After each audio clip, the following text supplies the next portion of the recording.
Hello friends, आपके साथ इस स्पेशल चर्चा के अंदर मैं बात करूंगा।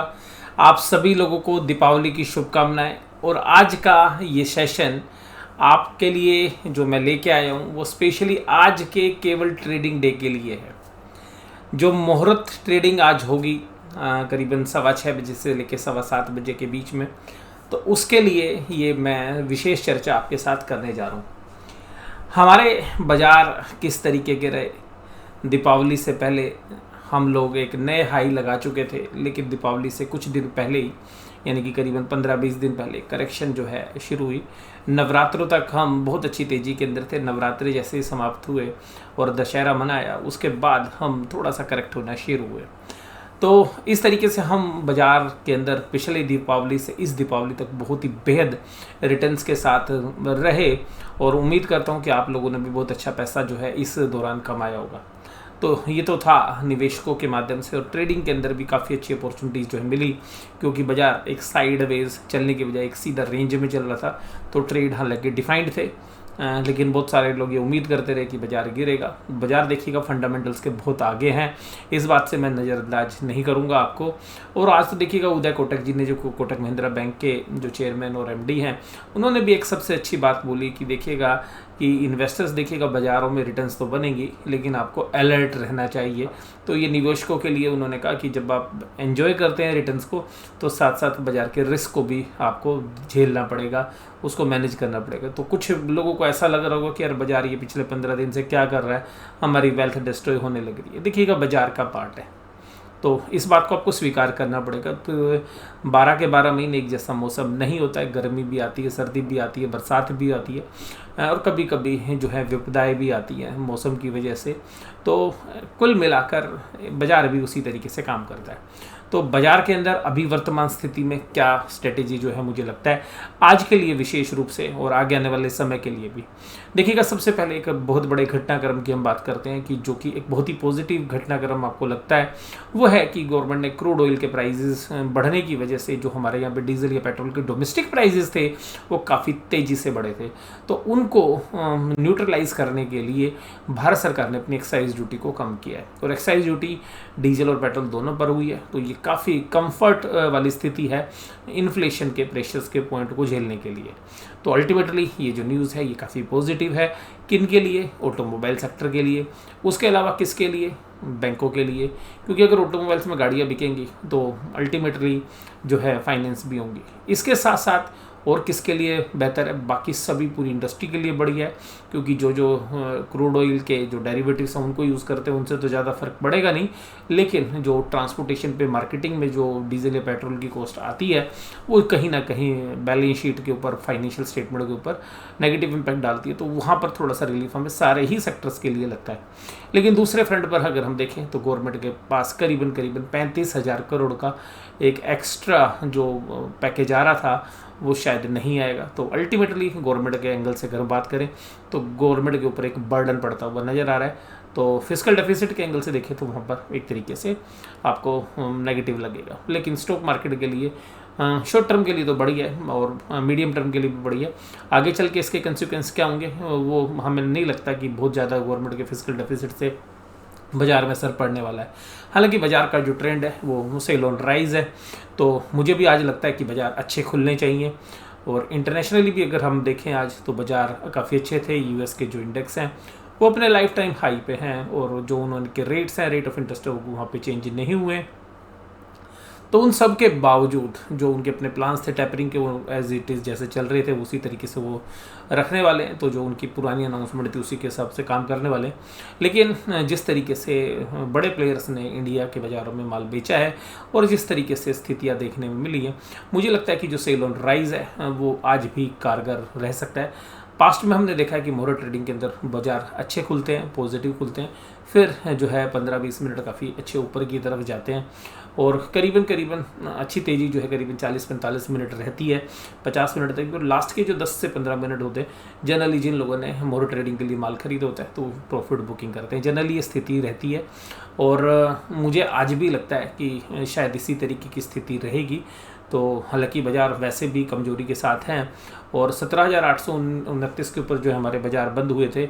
और कुल मिलाकर हमें लगता है कि यहाँ से बाज़ार 50-60 पॉइंट ऊपर खुलने चाहिए कम से कम, जैसा सिंगापुर निफ्टी भी इंडिकेट कर रहा है। और उसके बाद बाज़ार जो है शायद वहाँ पर एक बार ऊपर की तरफ, क्योंकि मोहर ट्रेडिंग के दिन जो है लोग खरीदारी करते हैं थोड़ा, तो उसकी वजह से थोड़ा सा ऊपर जाएगी। लेकिन at the end of the day जब आप क्लोज पर जाएंगे तो बाज़ार अपने हायर लेवल पर शायद क्लोज ना हो, तो हाईएस्ट लेवल पर पहुंचने के बाद बाज़ार दिन के हाईएस्ट लेवल पर पहुंचने के बाद एक सेलिंग प्रेशर को फेस करें और फिर बाज़ार नीचे की तरफ आते हुए नज़र आएंगे, हमें ऐसा लगता है।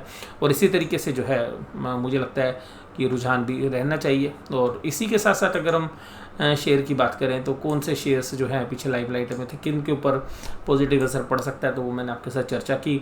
अगर हम थोड़ा सा देखें ध्यान से तो ऑटोमोबाइल्स के लिए फ़ायदेमंद है, NBFCs एंड फाइनेंशियल्स के लिए भी जो अच्छा है। और पर कुल मिलाकर बात ये है कि मोहर ट्रेडिंग का दिन है, 1 घंटे की ट्रेडिंग है, तो बहुत बड़ा कुछ होने वाला नहीं है। बट यही है कि सबसे ख़ास बात ये है कि जो है प्रॉफिट बुक करने चाहिए। तो मैं तो आपको विशेष रूप से एक ही बात बोल सकता हूँ कि हमने क्या स्ट्रेटेजी रखी है। तो हमने कल के दिन जब हम ट्रेड के लिए गए तो हमने दोनों साइड की पोजीशन रखी थी मोहर ट्रेड के लिए, यानी कि मंदी की भी और तेज़ी की भी। यानी कि ऑप्शंस में इस तरीके के सौदे बनाए हुए, तो ऑप्शंस में हमने सेलिंग की हुई थी, कॉल भी सेल कर रखी हैं, पुट भी सेल कर रखी हैं बैंक निफ्टी के अंदर। तो मोहर ट्रेडिंग के दिन कम से कम जो है ये कोशिश रहेगी कि बाज़ार एक न एक तरफ तो जाएगा ही, और जिधर भी होगा तो हम कोशिश करेंगे कि जो हमने सौदे बनाए हुए हैं उनमें से जो प्रॉफिट वाले सौदे हैं वो हम काट लेंगे। हालांकि हमने बहुत बड़े सौदे नहीं बनाए कि मोहर ट्रेडिंग के लिए, या 2-3 जो भी सौदे हमारे हैं ऊपर की तरफ या नीचे की तरफ, जिधर भी बाज़ार जाएगा उधर हम कोशिश करेंगे कि दीपावली ट्रेड के दिन जो है कम से कम प्रॉफिट लेके जाएं। और उसके अलावा कुछ शेयर्स हैं जिनको हम शायद खरीदने की कोशिश कर सकते हैं। एक शेयर मैंने भी आपके साथ डिस्कस किया हीरो मोटोकॉर्प का, तो हो सकता है कि कुछ शेयर्स जो है हम अपने लॉन्ग टर्म पोर्टफोलियो के अंदर भी केवल खरीदने के एंगल से, बेचने के एंगल से नहीं, वो केवल खरीदने के एंगल से भी ऐड कर सकते हैं।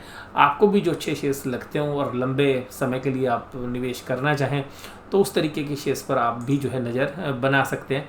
तो यहाँ पर मैं तो आपके साथ यही बोलूँगा कि जो भी शेयर्स आपको पसंद है उनको आप खरीदने की चेष्टा कर सकते हैं। और कुल मिलाकर SBI के रिज़ल्ट अच्छे थे, और तो उम्मीद है कि SBI आज अच्छा करेगा, लेकिन इसमें बिल्डअप बहुत अच्छा बना हुआ था पीछे भी। तो मैं ये नहीं कहूँगा कि वो बिल्डअप अब आगे कंटिन्यू रहेगा नहीं रहेगा, क्योंकि ऊपर से अगर बाज़ार में सेलिंग प्रेशर आता है तो फिर देखिएगा SBI के लिए भी झटका झेलना जो है मुश्किल हो जाएगा। अगर आप सेफ शेयर्स रखना चाहते हैं तो आपके स्क्रीन पर एक शेयर जो है नज़र आ रहा है, तो मोहर ट्रेडिंग के दिन शायद ये शेयर्स भी हमें लगता है कि सेफ़ है, वोलेटिलिटी होती नहीं है। और अगर लंबे समय के निवेशक हैं, आप 4-5 साल के निवेशक हैं, डिविडेंड यील्ड भी और सरकार पर भरोसा करते हैं, तो इस तरीके के शेयर्स यानी कि पावर ग्रिड की तरफ आप नज़र बना सकते हैं। छोटी क्वांटिटी में आप लीजिएगा। SIP में भी आप इस शेयर्स को ले सकते हैं। तो इंडेक्स में कुछ शेयर्स हो अगर हम देखें तो आप जहाँ पर आपको वोलेटिलिटी नज़र ना आए ज़्यादा, ITC भी देखिए ऊपरी प्राइस से फिर करेक्ट हो गया। तो बाज़ार के अंदर अगर हम देखें तो ऑटोमोबाइल से हमें लगता है कि अब जब ये सारी सिचुएशन नॉर्मलाइज होंगी, ई-व्हीकल्स वगैरह के ऊपर जो ट्रांजिशन फेज चलेगा, तो ऑटोमोबाइल्स में आप किसी भी अच्छे शेयर्स को ले सकते हैं जहाँ पर आपको पोटेंशियल हो, क्योंकि इंडिया के अंदर काफ़ी अच्छा जो है ऑटोमोबाइल्स कर सकता है। और आप देखिएगा इस पूरी रैली में ऑटोमोबाइल्स ने पार्टिसिपेट नहीं किया है। तो इसके साथ साथ आप ऑटोमोबाइल्स की कोई भी दिग्गज कंपनी ले सकते हैं। और मैंने आपके साथ जो है हीरो मोटोकॉर्प जो है अभी थोड़ी देर पहले आपके साथ डिस्कस की है। तो मैं केवल मोहर ट्रेडिंग पे आपको बस यही कहूँगा कि कोशिश ये करना कि आप अपने जो प्रॉफिट का सौदे हैं उनको काटिएगा। और कोई ये बहुत बड़े ट्रेड तो आज करने नहीं है, तो जो भी आपका प्रॉफिट है, एक प्रॉफिट का जो कंपोनेंट है वो उस ट्रेड को करिएगा। अगर कोई भी शेयर आपका है तो छोटी मात्रा में करिए, ज़रूरी नहीं है कि बड़ी मात्रा में। और अगर आप कोई ट्रेड भी लें तो प्रॉफिट लेकर ही जो है घर जाएं दीपावली के शुभ अवसर पर। तो मैं यही कामना करता हूं कि आप सभी लोग जो है प्रॉफिट लेंगे। और मुझे जो उम्मीद है वो मैंने आपके साथ डिस्कस की। बाज़ार खुलें, ऊपर जाएं, फिर उसके बाद शायद जो नॉर्मल ट्रेड होता है प्रॉफिट बुकिंग हो सकती है। बाज़ार का आगे का आउटलुक भी मैंने आपके साथ जो है दिन भर जो है मैं बाज़ार देखने के बाद आपके साथ शाम को शेयर करता हूँ। तो मैंने आपको बताया हुआ कि निफ्टी 18,050 का जो है एक रेजिस्टेंस है, और नीचे की तरफ जाएंगे तो आप 17,500 से लेकर 17,600 एक बहुत अच्छी सपोर्ट है।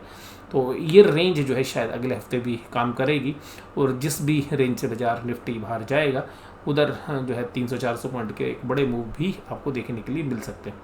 इसके अलावा बैंक निफ्टी में देखिएगा 39,300 से 40,300 की एक अच्छी रेंज है। जिधर भी बाज़ार टूटता है वहाँ पर 1000 पॉइंट के आसपास तक का मूव आ सकता है। नीचे की तरफ हो सकता है कि 39,300 टूटने पर 38,600 तक के मूव आ सकते हैं। ऊपर की तरफ अगर 40,300 टूटता है तो फिर देखिए 1000 से 1500 पॉइंट ऊपर की तरफ जा सकता है।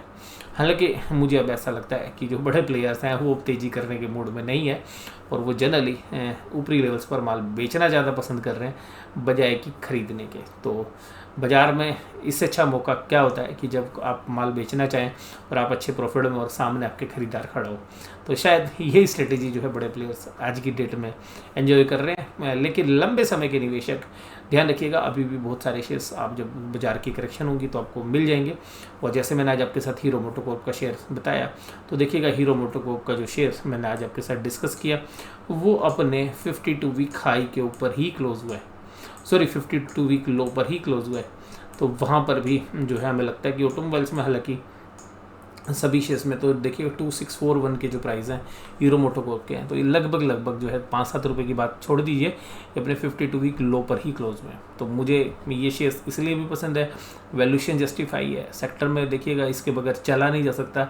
इस सेक्टर की कोई रिप्लेसमेंट तो है नहीं कि आप मोटर बाइक जो 2 व्हीलर्स है वो बिल्कुल ही दुनिया में से ख़त्म हो जाएंगे। और ये सेक्टर देखिएगा इंडिया जैसी पॉपुलेशन के लिए बहुत अच्छा करने वाला है। कंपनी वेल एस्टेब्लिश है, डेट फ्री है, इसीलिए मैंने आपके साथ ये शेयर डिस्कस किया। और भी शेयर्स मैं आपके साथ डिस्कस करता रहूँगा। दूसरा शेयर मैंने आपको बोला कि अगर आपका छोटा टिकट साइज़ है, क्योंकि बहुत सारे लोग कहते हैं सर 2600 का शेयर खरीदेंगे तो कोई छोटा शेयर बताइए, तो इसलिए मैंने आपको बोला कि आप मोहरा ट्रेडिंग के दिन पावर ग्रिड का शेयर भी ले सकते हैं। और चर्चा इनके एनालिसिस के ऊपर मैं कभी आपके साथ बाद में करता हुआ नजर आऊँगा कि इनके अंदर क्या फंडामेंटल्स चीज़ें हैं, अच्छी हैं क्या ख़राब है। तो आप सरकार के साथ रहना चाहते हैं तो पावर ग्रिड छोटा टिकट साइज़ है, 180-85 रुपये में शेयर मिल जाएगा। अच्छा डिविडेंड यील्ड भी है, अच्छा बिजनेस मॉडल है, उसका भी कोई रिप्लेसमेंट नहीं है, निफ्टी की कंपनी है। और मिड कैप और स्मॉल कैप में देखिएगा, मैं आपको एक ही बात बोलना चाहूँगा माय डियर, और सभी लोगों को बोलना चाहूँगा, अगर आप अच्छे खासे प्रॉफिट पे हैं अभी भी, क्योंकि जो लोग पिछले 2-3 साल से निवेशक हैं और आप मीडियम टर्म के निवेशक हैं या लॉन्ग टर्म भी हैं, लेकिन 1-2-3 साल या दीपावली के दिन प्रॉफिट बुकिंग करते हैं, तो एक अच्छी खासी प्रॉफिट बुकिंग करके ही घर जाइएगा। और हालांकि आज तो घर पे ही हैं आप सब लोग, तो घर पे एक जो है प्रॉफिट एंजॉय करते हुए फिर आप देखिएगा खुशी खुशी जो है दीपावली का पूजन कीजिएगा। और हम ये उम्मीद करते हैं कि आप एक अच्छे प्रॉफिट पे हो, और मैं ये जो है भगवान से कामना करूंगा कि आप सभी के ऊपर माँ लक्ष्मी जी की, माँ सरस्वती जी की जो है कृपा बनी रहे, और भगवान श्री गणेश जी जो है आपके घर में सुख शांति बनाए रखें। और इसी कामना के साथ कि आप बहुत अच्छी वेल्थ क्रिएट करें, बहुत धन संपत्ति सुख शांति आपके परिवार में आए। मैं इन दीपावली की शुभकामनाओं के साथ आज की वीडियो यहीं पर समाप्त करता हूँ। वीडियो इसी तरीके से देखते रहिएगा। वीडियो देखने के लिए धन्यवाद। Thank you very much.